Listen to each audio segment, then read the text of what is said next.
title, the man they tried to erase. The words hung in the air like smoke in a still room. He needs to leave. This room is for people who belong in leadership. The manager didn't lower his voice. He didn't check himself. He said it loud and clear as soon as the only black man in the room took a seat at the boardroom table. No one objected. No one intervened. There were a few uncomfortable glances, a cough, the screech of a chair leg against the polished hardwood floor as the man stood silently, still holding the contract that would have made the company billions. They didn't ask who he was. They only saw who he wasn't. Wrong skin. Wrong image. Wrong assumption. But what they didn't know, what none of them were prepared for, was that the man they humiliated that day hadn't come to ask for a seat at the table. He came to buy the whole damn building. And before that day ended, every arrogant word they'd thrown at him would ricochet back like a boomerang sharpened by truth. The sun was gleaming off the glass facade of Kessler and Wind Technologies, one of the fastest climbing tech firms on the East Coast. From their towering headquarters in Midtown Manhattan, a river of executives in polished suits flowed in and out of the revolving doors. Assistants buzzed through the lobby with trays of lattes and contracts, while sleek town cars idled at the curb like silent sentinels. Amid them, Miles Braxton walked alone. No assistant. No fanfare. Just a tailored navy suit, a leather briefcase in one hand, and a calm, purposeful stride. His posture was perfect. His gaze steady. He looked like someone who knew exactly why he was there, and who didn't need to prove it to anyone. He approached the front desk with quiet confidence, handing his credentials to a young security officer who barely looked up. "Morning," Miles said with easy civility. "I have a 9:30 with Jackson Weldon." The guard glanced at the badge, then back at Miles, his expression skeptical. I'll have to call upstairs. Have a seat over there." There was no "sir."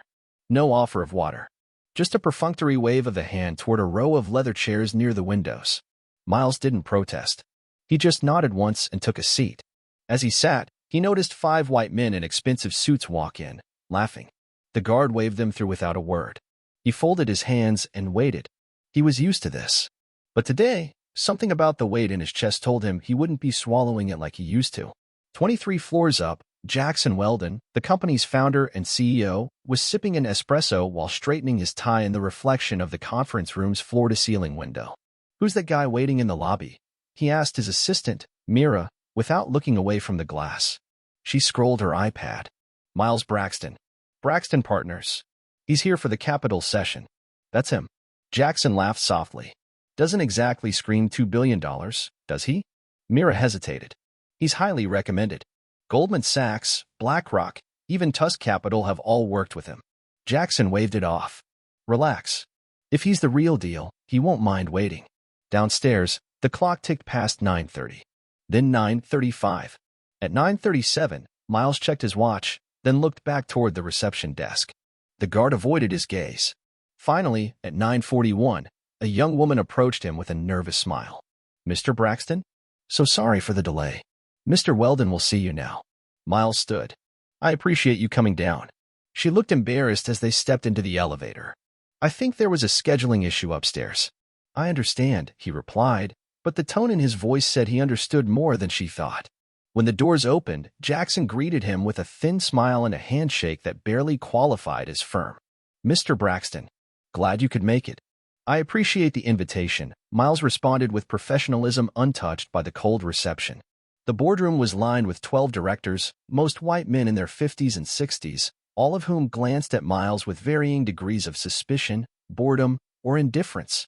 "I've prepared a 10-minute presentation," Miles said, placing his briefcase on the table. "But I'm happy to take questions throughout, if you prefer." Jackson shrugged lazily. "Sure. Go ahead." Miles tapped his tablet. The wall screen lit up. His voice, calm and clear, filled the room as he delivered a sharp, strategically layered presentation, projected ROI, scalability timelines, market leverage against political uncertainty. Slide after slide, the projections hit home. Slowly, the mood shifted. Postures straightened. Notes were scribbled. Whispers darted between board members.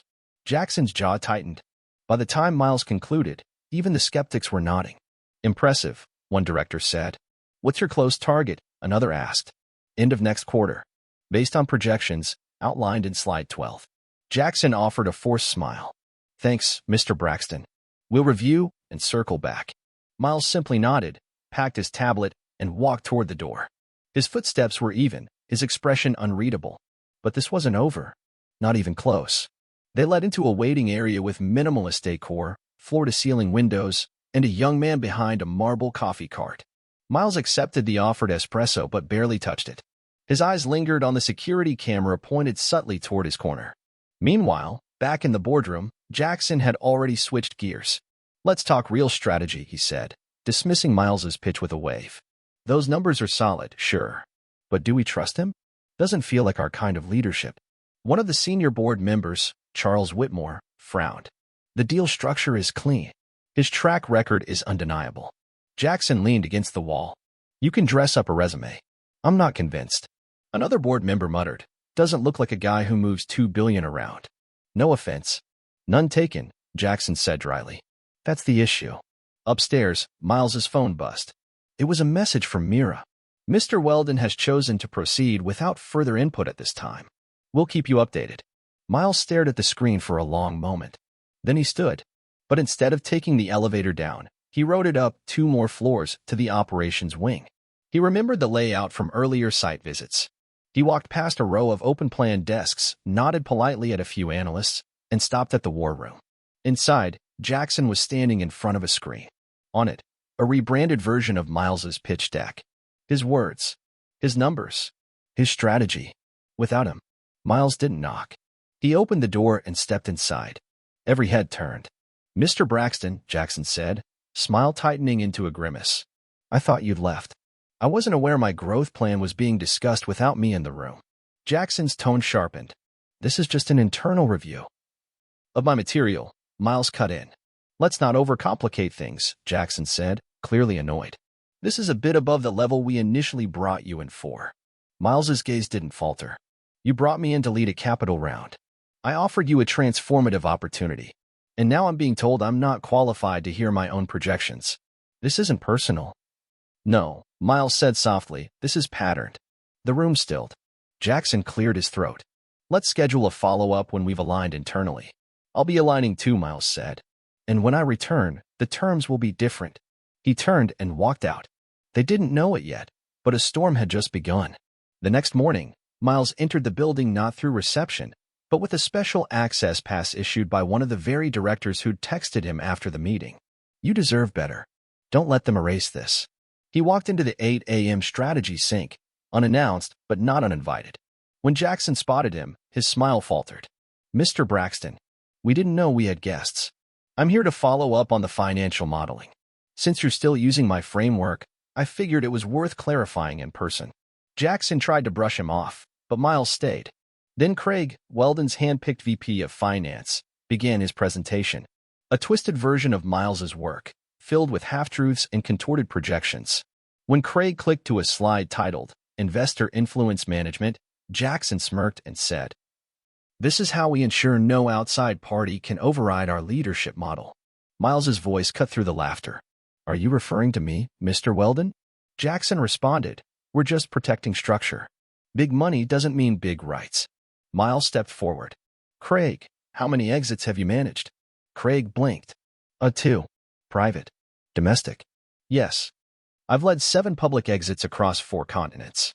I've sat with finance ministers and global heads of state. If your only concern is what I look like in a boardroom, then it's not my credibility you're questioning.